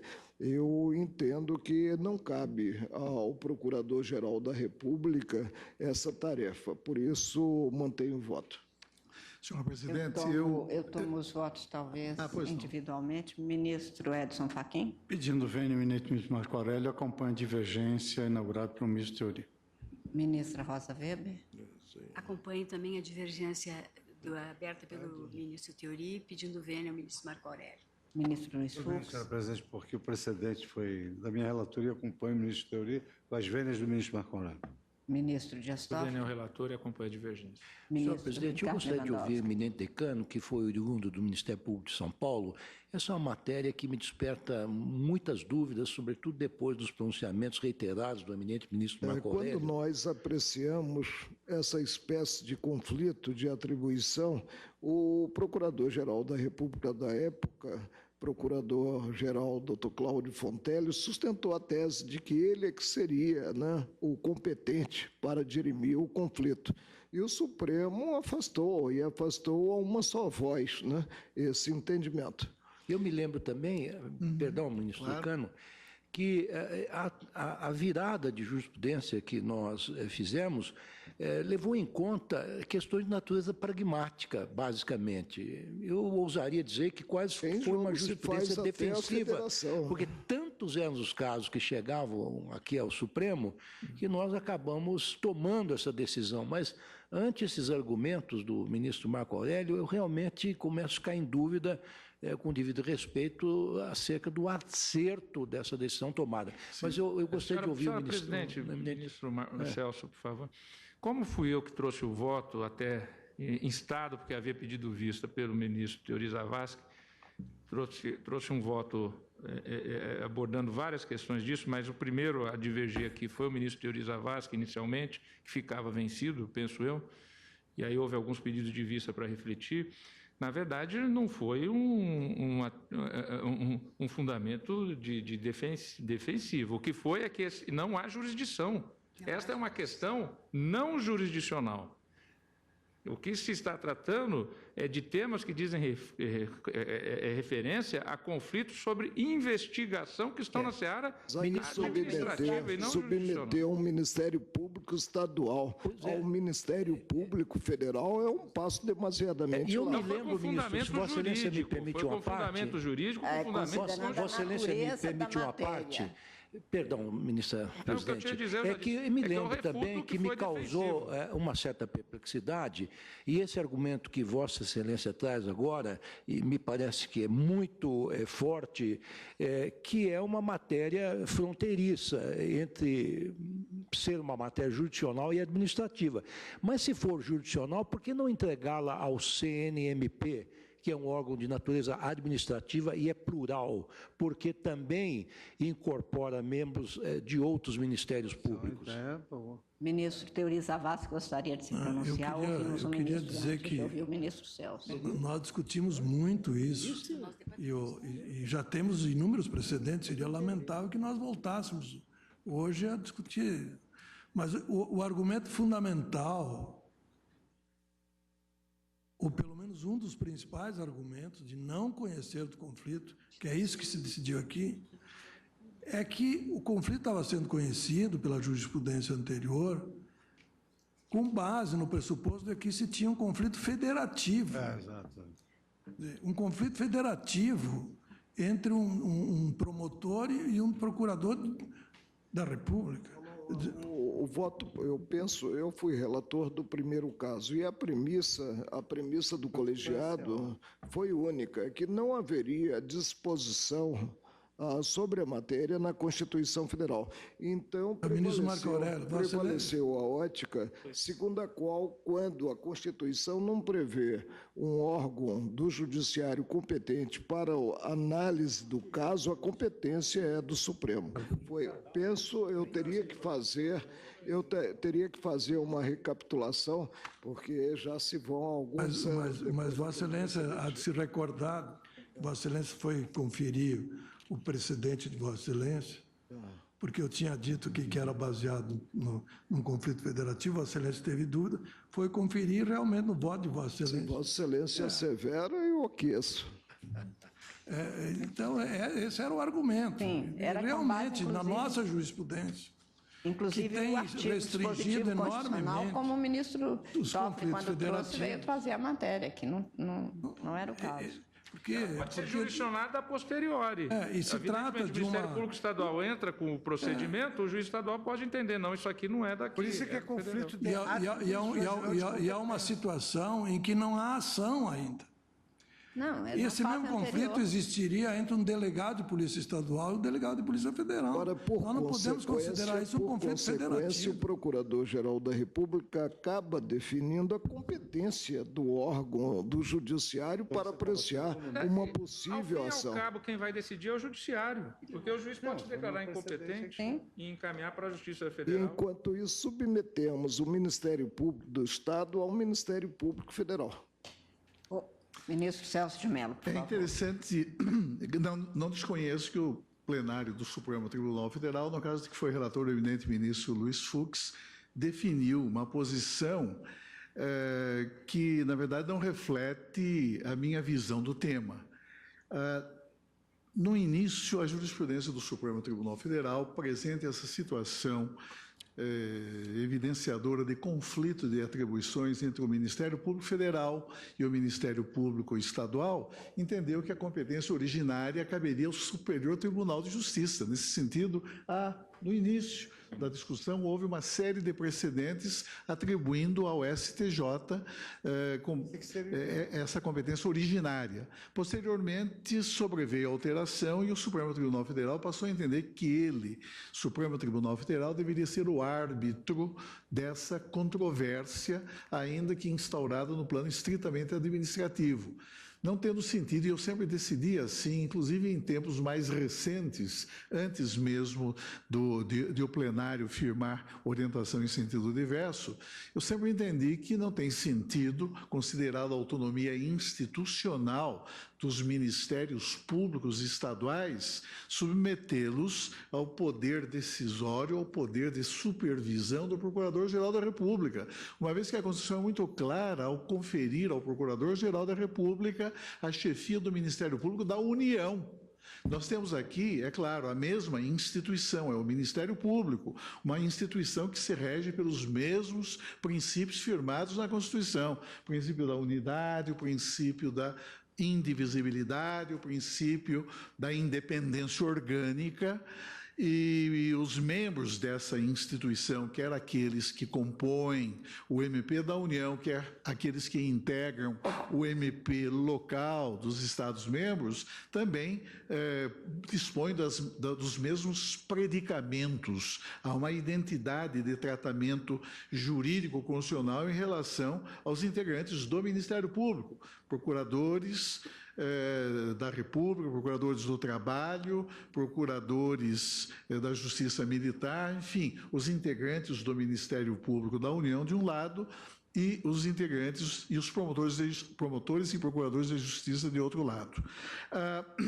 Posteriormente, surgiu uma outra questão envolvendo o problema da legitimidade ativa do MP do Trabalho para postular em sede originária perante o Supremo Tribunal Federal, para ajuizar em sede originária a reclamação. E o Supremo Tribunal Federal entendeu que, nesse caso, falece legitimidade ativa ao MP do Trabalho, uma vez que o MP do Trabalho compõe organicamente a estrutura institucional do Ministério Público da União, cujo chefe é o Procurador-Geral da República. Desse modo, o Supremo Tribunal Federal passou a entender que falece legitimidade ativa ad causam, não dispõe de qualidade para agir em sede reclamatória o Ministério Público do Trabalho, mas sim o Procurador-Geral da República qualificado para agir perante o Supremo Tribunal Federal. Mas nessas oportunidades todas, o tema subjacente a esses debates envolvia sempre a questão da autonomia institucional dos MPs dos Estados-membros. Lembro-me que eu tenho um desses votos aqui, no sentido de que não se mostra viável, por implicar ofensa manifesta à autonomia institucional do Ministério Público dos Estados-membros, exigir-se que a sua atuação processual, falava-se de reclamação naquela época, se faça por intermédio do senhor Procurador-Geral da República, que não dispõe, o Procurador-Geral da República não dispõe de poder de ingerência na intimidade do Ministério Público local. Ele não dispõe do poder de supervisão, nem do poder de fiscalização e de intrusão na esfera orgânica do parquê estadual, pois incumbe unicamente, por expressa definição constitucional, ao Procurador-Geral da República, é o que dispõe o artigo 128, parágrafo 1º, a chefia do Ministério Público da União. E o postulado da unidade institucional, que é comum ao MP da União, mas também é inerente ao MP dos Estados, reveste-se natureza constitucional, artigo 127, parágrafo 1º, a significar que o Ministério Público Estadual não é nem representado, muito menos chefiado pelo senhor Procurador-Geral da República, uma vez que é plena a autonomia institucional do MP local em face do eminente chefe do Ministério Público da União. E a mim me parece que é fundamental insistir na asserção de que o Ministério Público dos Estados-membros não está vinculado, não está subordinado no plano processual, no plano administrativo ou no plano institucional à chefia do Ministério Público da União, o que lhe confere, portanto, uma ampla possibilidade de postular autonomamente, até mesmo perante essa Corte, insurgindo-se contra diretrizes e orientações que o chefe do MP da União venha, eventualmente, a estabelecer. A questão toda, como disse o ministro Marco Aurélio, envolve um problema muito delicado, uma vez que, em havendo um conflito, uma relação de antagonismo, como tem surgido entre o MP dos Estados-membros de um lado e o MP da União, em sentido mais amplo, mas mais especificamente do Ministério Público Federal, não tem sentido que se eleja como árbitro dessa contenda o chefe de uma dessas instituições, considerando que não há qualquer possibilidade de o Procurador-Geral da República comandar o Ministério Público dos Estados-membros. Pode-se falar, bom, por que não transferir, por que não conferir um efeito translativo e atribuir-se ao Conselho Nacional do Ministério Público essa atribuição? Bom, o fato é que a Constituição estabelece um rol muito claro de atribuições que são cometidas ao Conselho Nacional do Ministério Público, chefiado pelo Procurador-Geral da República. É um órgão de colegialidade heterogênea, mas que não dispõe de competência para dirimir eventual conflito de atribuições entre o MP dos Estados e o MP federal. Essa é a razão pela qual eu sempre entendi que a solução mais adequada à espécie seria, na verdade, preservar a competência do Poder Judiciário, não é? Uma competência originária para, desde logo, dirimir, não é, o conflito existente entre o MP local e o MP da União. Ministrão, se Vossa Excelência me permite, dentro dessa linha de raciocínio de Vossa Excelência, de manter o Poder Judiciário como órgão a dirimir esse conflito de atribuições, no meu modo de ver, como o STJ, ele arbitra litígio entre juízes vinculados a tribunais diferentes, juiz estadual e juiz federal, teria muito mais pertinência que fosse o STJ competente para decidir isso, porque, na verdade, essa questão só vem ao Supremo porque se dá o nome em iuris de conflito federativo. Quando de conflito federativo... A rigor não há conflito federativo, a mim me parece que não, porque o Ministério Público do Estado não representa o Estado, o Ministério Público da União não representa a União,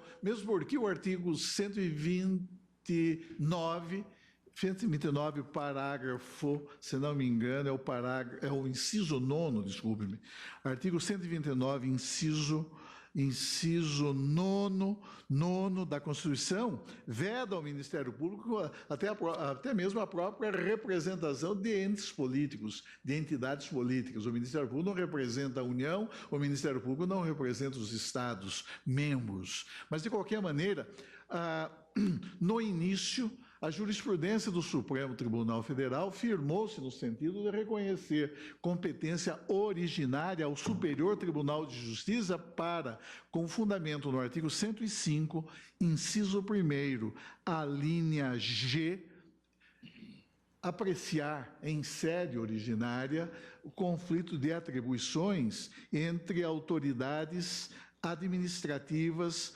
do Estado e as da União.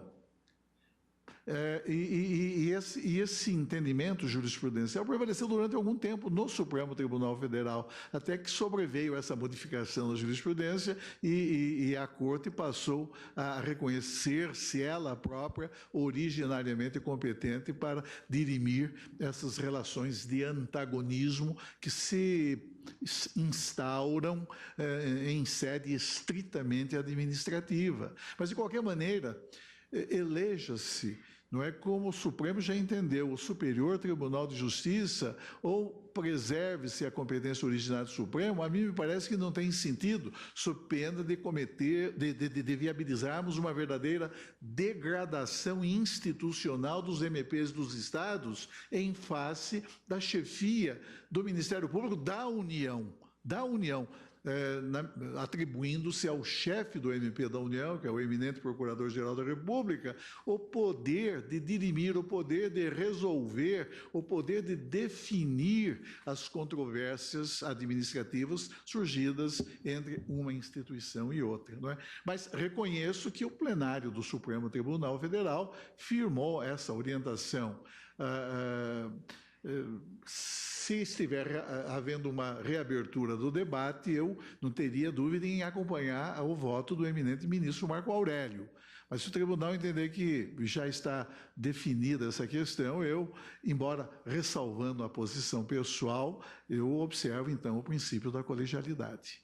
Vossa Excelência, portanto, nega provimento ao agravo, sim, porque aqui é só em sede de agravo. Pois é, a questão é que os agravos na verdade, insurgem-se contra uma orientação que hoje prevalece no plenário. Que é do plenário. A minha proposta, senhora presidente, é de dar provimento ao agravo nos termos do presidente do plenário, que não foi só um, eu citei um. Sim, não, se há vários. Por isso Nós estamos decidindo isso. Nós acabamos de decidir isso. E foi muito por isso é que eu estou discutido. perguntando o voto dele, se ele Porque nega provimento se é ou dá verdade que provimento existe... ao agravo. Eu estou perguntando o voto dele, porque o voto do relator é pelo provimento e Vossa Excelência diverge, e nós acompanhamos, eu ainda não votei, mas vou acompanhar Vossa Excelência, no sentido de negar provimento, de dar provimento ao agravo, ele nega provimento ao agravo. A minha posição, na verdade, é esta. Como o ministro Marco Aurélio dissentiu e permitiu a reabertura dos debates, e sem prejuízo de observância do postulado da colegialidade, eu tenho sempre respeitado o princípio da colegialidade, mas tendo em vista essa reabertura, não é, do debate, eu peço vênia, então, para acompanhando o dissenso iniciado pelo ministro. Ele é relator. Desculpe-me. Então, peço vênia para, acompanhando o eminente ministro relator, negar provimento aos presentes recursos. Senhor presidente, agora eu estou apto a votar. Eu quero dizer que estou vivamente impressionado, não só pelos argumentos do ministro Marco Aurélio, como também agora os argumentos do eminente decano, ministro Celso de Mello. Eu estou absolutamente convencido agora que entregar esta decisão de dirimir um conflito administrativo ao Procurador-Geral da República fere a autonomia dos ministérios públicos estaduais.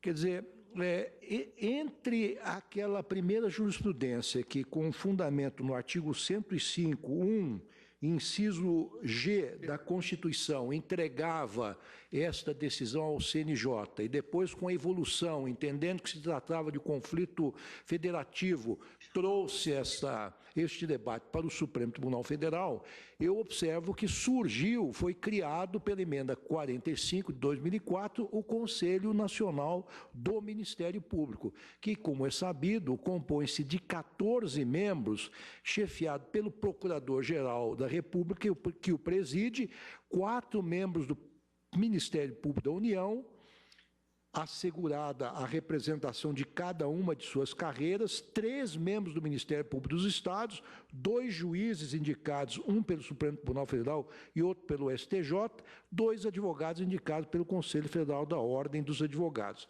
E qual é a competência deste CNMP, Conselho Nacional do Ministério Público, segundo o artigo 130-A, parágrafo 2º? Compete ao Conselho Nacional do Ministério Público o controle da atuação administrativa e financeira do Ministério Público e do cumprimento dos deveres funcionais de seus membros, cabendo-lhe uma série de outras atribuições.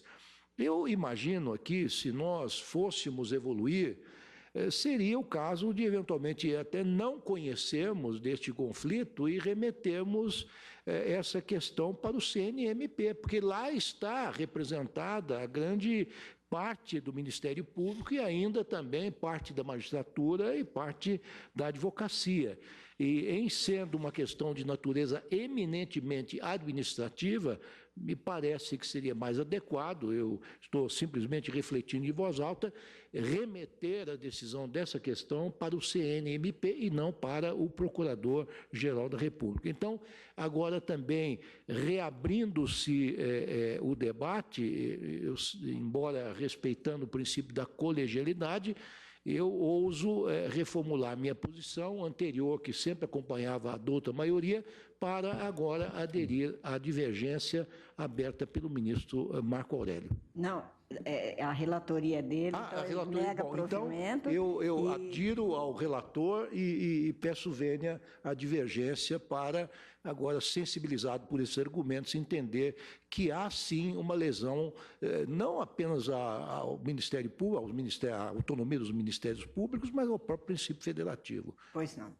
Eu peço vênia para manter a posição antes que vem adotando e negar e dar provimento ao agravo regimental nos termos da divergência e proclama o resultado. Agravo regimental provido nos termos da divergência iniciada pelo ministro Teori Zavascki, vencidos os ministros relator Marco Aurélio, ministro Celso de Mello e ministro Ricardo Lewandowski, redator para o acórdão, ministro Teori Zavascki. Senhor presidente, apenas uma observação. Claro, em respeito ao princípio da colegialidade, para evitar que venham agravos regimentais ao douto plenário, eu continuarei acompanhando a maioria que se formou. Não obstante, venha fazer sempre esta objeção de caráter pessoal. Pois não. Ministro Teori Zavascki, a lista número 1 de Vossa Excelência, de 14 de dezembro, com embargos de declaração. Essa saiu? Foi retirada? Foi retirada. Ministro Edson Fachin. Lista número 1, de 30 de novembro, de relatoria de Vossa Excelência, são embargos de declaração em ação rescisória que Vossa Excelência está acolhendo. Qual seria a finalidade, presidente? Porque no enunciado da lista eu não tenho a explicitação. Senhora, eu explicito que se trata de embargo declaratório posto pela União em face de decisão monocrática em que se julgou extinta a ação rescisória por ausência do preenchimento das condições da ação. É para a sequência da rescisória? Exatamente. Então, tá bem, eu acompanho o relator, presidente. Indago se há alguma divergência, não havendo proclamo o resultado, embargos de declaração acolhidos nos termos do voto do relator.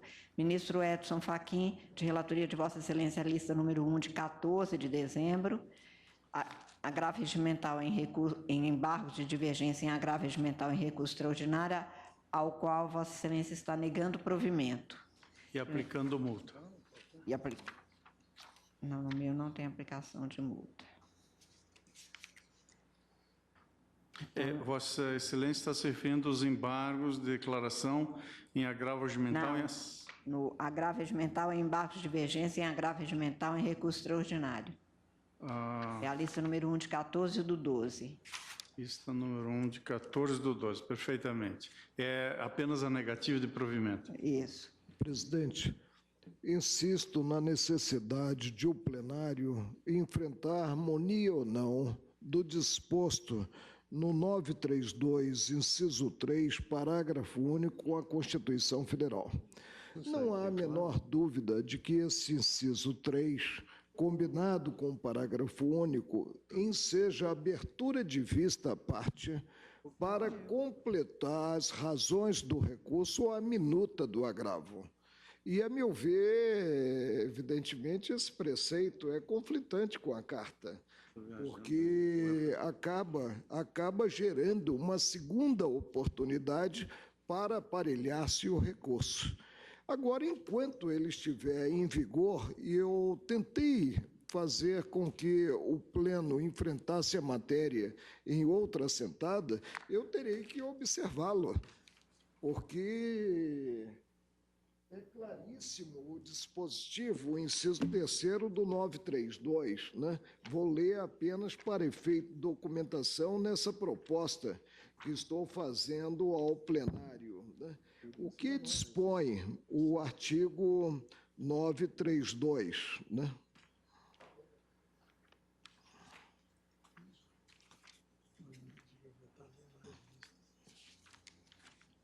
Dispõe que incumbe ao relator, né? Ao relator, inciso 3, não conhecer de recurso inadmissível prejudicado ou que não tenha, é expresso o preceito, ou que não tenha impugnado especificamente os fundamentos da decisão recorrida.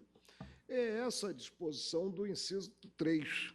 Não conhecer do recurso quando não impugnado especificamente os fundamentos da decisão recorrida. Só que se segue o parágrafo único, que não estabelece qualquer distinção. Antes de considerar inadmissível o recurso, o relator concederá o prazo de 5 dias ao recorrente para que seja sanado vício ou complementada a documentação exigível. O vício é da falta de fundamentação completa, né, no tocante às razões apresentadas ou à minuta. Ministro Marco Aurélio, você me permite? Então, na turma, por exemplo, eu tenho insistido, individualmente eu tenho insistido na observância desse dispositivo. Só deixarei de fazê-lo quando o tribunal o glosar como inconstitucional, né? Princípio da legalidade e vinculação do órgão julgador. Eu concluo que não é proporcional esse preceito. Concluo que essa segunda oportunidade para a parte, né, a recorrente, que é parte antagônica à recorrida, complementar as razões do recurso ou a minuta do agravo, essa previsão ela é discrepante da razoabilidade. Mas, enquanto em vigor o preceito, eu teria que observá-lo. Senhor presidente, ministro Fux. Não tenho vontade nisso. Não, senhor presidente, só para esclarecer que nós na turma, e acompanhando uma... Agora, se o tribunal der interpretação conforme e assentar que não se aciona o parágrafo único, nessa oportunidade em 5 dias, a parte se pronunciar, quando insuficiente insuficientes as razões apresentadas ou a minuta, eu concluo da mesma forma. Agora, eu não sei se nós temos número, porque quando se dá a interpretação conforme a carta, se exerce controle de constitucionalidade. Se declara inconstitucional a outra interpretação. Temos número? Temos, né? Mas não é interpretação conforme, não, senhor presidente. Eu queria explicar sobre outro ângulo. Mas aí nem demos oportunidade. É que a turma e a doutrina têm interpretado esse dispositivo da seguinte forma: são para aquelas hipóteses que esquece um documento, deixa de assinar um recurso, porque não teria o menor sentido o juiz dizer para a parte que ela não preencheu um requisito intrínseco de admissibilidade. Então, ela não fundamentou, ensinar a fundamentar um recurso. Isso não teria, digamos assim, essa norma não é dirigida ao juiz nesse sentido. E a primeira turma tem decidido assim. Então, vamos dar a interpretação conforme. Eu acho que isso demandaria um debate com todos. Eu não posso fugir a essa premissa. O parágrafo, o inciso 3, se refere especificamente à situação em que o recorrente não tenha impugnado todos os fundamentos da decisão recorrida. E o parágrafo único, né, não estabelece qualquer distinção, apanhando, portanto, essa parte do inciso 3º, prevê a abertura de 5 dias para que seja sanado o vício. O que vício?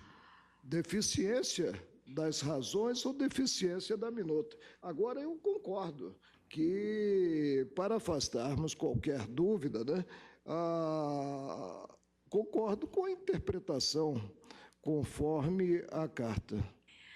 Senhor presidente, sem embargo da sustentação do eminente ministro Marco Aurélio, sempre sólida a propósito desta compreensão do 932, eu tenho seguido a orientação de que a dicção do parágrafo único que diz, antes de considerar inadmissível o recurso, o relator considerará o prazo, etc., antes de considerar inadmissível. Reporta-se, pois, a esse inciso 3º, cuja expressão é não conhecer de recurso inadmissível, prejudicado, ou que não tenha impugnado especificamente os fundamentos da decisão recorrida. Portanto, são 3 circunstâncias, e uma delas fala da inadmissibilidade. Neste caso aqui, eu estou adotando a 3ª, que não incide na hipótese do parágrafo único, eis que se refere à ausência de impugnação específica dos fundamentos da decisão recorrida. Essa é a compreensão que, pelo menos na primeira turma, tem sido majoritária. O ministro Marco Aurélio tem essa posição de todos conhecida e, obviamente, bastante fundamentada. Sua Excelência tem sustentado que, enquanto não for enfrentada a questão da constitucionalidade manterá, até pela coerência que sempre traduz os seus posicionamentos, essa direção, mas o julgamento que trago tem essa linha que entendo que não adentra na seara constitucional, interpreta esse dispositivo e, ao menos na primeira turma, como disse o ministro Fux, tem sido de percepção majoritária, por onde eu tenho caminhado. Implica dizer que a interpretação, no sentido de observar-se o parágrafo único quanto a essa cláusula do inciso 3º, é inconstitucional. Ministro Teori Zavascki, o ministro relator nega provimento. Vossa Excelência. Ministra Rosa Weber. Agora, suscitada a questão, o pleno não enfrentando, e eu vou continuar observando o parágrafo único do inciso 3 do artigo 932, suplantado a possibilidade de incidente de inconstitucionalidade, eu acompanho o relator. Ministro Luiz... Presidente, não, para ser coerente, eu provejo o recurso, né, e ficarei vencido, voz isolada no plenário, para que haja a observância do parágrafo único que o Supremo, né, resiste em declarar inconstitucional no que interpretado a ponto de alcançar o inciso 3º do artigo 932, quanto à insuficiência das razões ou da minuta. Pois não. Ministro Luiz Fux, o ministro relator nega provimento. Vossa Excelência, como vota? Ministro relator, quem? Nega provimento. Ministro Fachin. Apoio o ministro Fachin. Ministro Dias Toffoli. Senhora presidente, eu vou, no momento e pelos fundamentos trazidos, acompanhar o eminente relator, mas sem pedir ver, né, o ministro Marco Aurélio, no sentido de que eu penso que Sua Excelência traz um tema que talvez fosse necessário mesmo nós uniformizarmos, porque são inúmeros os colegiados que existem no Brasil.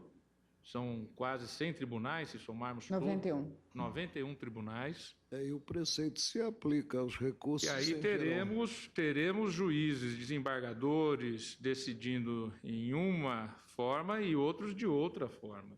Então eu penso. Eu sou nem juiz, quer dizer, eu sou juiz, mas não sou desembargador. E eu entendo dessa forma, quer dizer que o preceito, como está, tem esse alcance. Para mim, conflitante com o princípio da razoabilidade. E isso pode acontecer em todos os tribunais e ter, evidentemente, relatores que estão conduzindo, dando determinado prazo e outros não. E veja que esse tema vai acabar desaguando nos tribunais superiores, seja o STJ. Interpretar não é negar a vigência. Mas eu penso que o ministro Marco Aurélio traz um tema realmente que eventualmente um dia teremos que enfrentar. Vossa Excelência acompanha. Mas pelos fundamentos trazidos, por hora, acompanho o relator. Ministro Ricardo Lewandowski. Também impressionado com os argumentos do ministro Marco Aurélio, não obstante, está impressionado e vou acompanhar o relator. Ministro Marco Aurélio, então, proveu o recurso, como disse. Ministro Celso de Mello. Eu peço vênia para acompanhar o eminente relator, senhora presidente. Pois não, eu também peço vênia para acompanhar o ministro relator e proclamo o resultado, agravo ao qual se nega provimento, nos termos do voto do relator, vencido o ministro Marco Aurélio. Ministro Edson Fachin, a lista 1 de Vossa Excelência, de 19 de outubro, tem um pedido de destaque do ministro Ricardo Lewandowski. Vossa Excelência... Atender um advogado, está com voo e pediu para... Mas, pois não, eu tenho Teria pedido de destaque na lista 1 do ministro... Eu posso fazer uma breve rememoração, se Vossa Excelência e se a presidente me permitir? Por favor, tenha a palavra. Aqui, senhora presidente e eminente ministro Ricardo Lewandowski, nós retiramos da pauta do julgamento virtual, eis que se trata de agravo regimental que se discute o tema do ingresso de amicus curiae. E Vossa Excelência, o que eu me recordo, suscitou se era a hipótese de não conhecer ou de, eventualmente, como eu estou propondo aqui, negar provimento, que eu estou pressupondo o conhecimento. Então, no exame dessa matéria, o que eu levei em conta nessa hipótese é que houve inadmissão. O despacho monocrático que proferi inadmitiu. E dessa inadmissão, pelo menos na percepção que tenha do parágrafo 3º do artigo 323 do nosso regimento interno, cabe recurso, o que não cabe da admissão. Como cabe, eu estou rejeitando, partindo do pressuposto que o recurso deve ser conhecido. Essa é a justificativa pela qual nós, a rigor, chegaremos a um resultado muito semelhante, mas que eu estou propondo negar provimento. Não, eu queria esse esclarecimento, estou de acordo, eu até havia conversado com Sua Excelência antes disso, do porquê eu pedi destaque, mas agora estou devidamente esclarecido, acompanho integralmente a proposta do relator. Pois não, então, nestes 2 agravos, o ministro relator nega provimento. Indago dos senhores ministros se há divergência. Não. Sem divergência, proclamo o resultado. Agravos aos quais se nega provimento nos termos do voto do relator. Ministro Edson Fachin, a lista número 2, de 30 de novembro, com embarque de declaração em agravo regimental em ação rescisória, que Vossa Excelência está rejeitando com fixação de multa. Exatamente, senhora presidente. Indago dos senhores ministros. Tem a lista, presidente. A lista número 2. Não podemos deixar para a sessão da próxima segunda-feira o restante, porque eu, por exemplo, também tenho autoridades lá no gabinete aguardando, né, para a audiência. Podemos. São 3 listas. São apenas 3 listas muito rápidas, ele está dizendo. Como? O ministro relator está dizendo que são 3 listas bem rápidas, se pudesse tocar. Esta aqui é a lista número 2, de 30 de novembro de 2016. Eu já estou com ela à mão. Embarque de declaração em agravo regimental em ação rescisória, que o relator rejeita com fixação de multa. Todos de acordo? Esta é a proclamação do resultado. A lista número 3, de 30 de novembro deste ano, é um agravo regimental em ação rescisória e o segundo agravo regimental em ação rescisória, agravo ao qual se nega provimento. Presidente, se está adotando aqui, no tocante à rescisória, a teoria da não recepção, e se dizendo que, como se trata de não recepção pela Carta de 1988, cinge-se a controvérsia ao âmbito infraconstitucional. Mas a rescisória também é adequada em se tratando de matéria, né, com regência estritamente legal. Por isso, provejo o agravo para que a rescisória tenha sequência. Pois não. Indago dos senhores ministros se há alguma outra divergência, não havendo, proclamo o resultado. Agravo ao qual se nega provimento nos termos do voto do relator, vencido o ministro Marco Aurélio. E a última lista, número 4, de relatoria do ministro Edson Fachin, é uma ação direta de inconstitucionalidade a que se nega procedência. Indago dos senhores ministros se há divergência, não havendo, proclamo o resultado. Ação direta de inconstitucionalidade a que se nega procedência nos termos do voto do relator. Eu agradeço aos senhores ministros, ao vice-procurador-geral, aos senhores advogados, senhoras secretárias, senhores servidores. Declaro encerrada a presente sessão, desejando a todos uma excelente noite.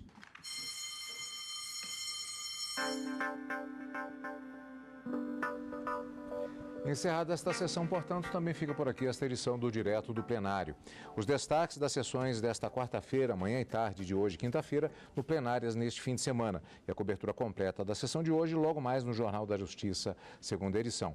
Na próxima semana, segunda-feira pela manhã, a última sessão do ano de 2016, que você vai acompanhar ao vivo, Direto do Plenário. Obrigado pela companhia e continue conosco na TV Justiça.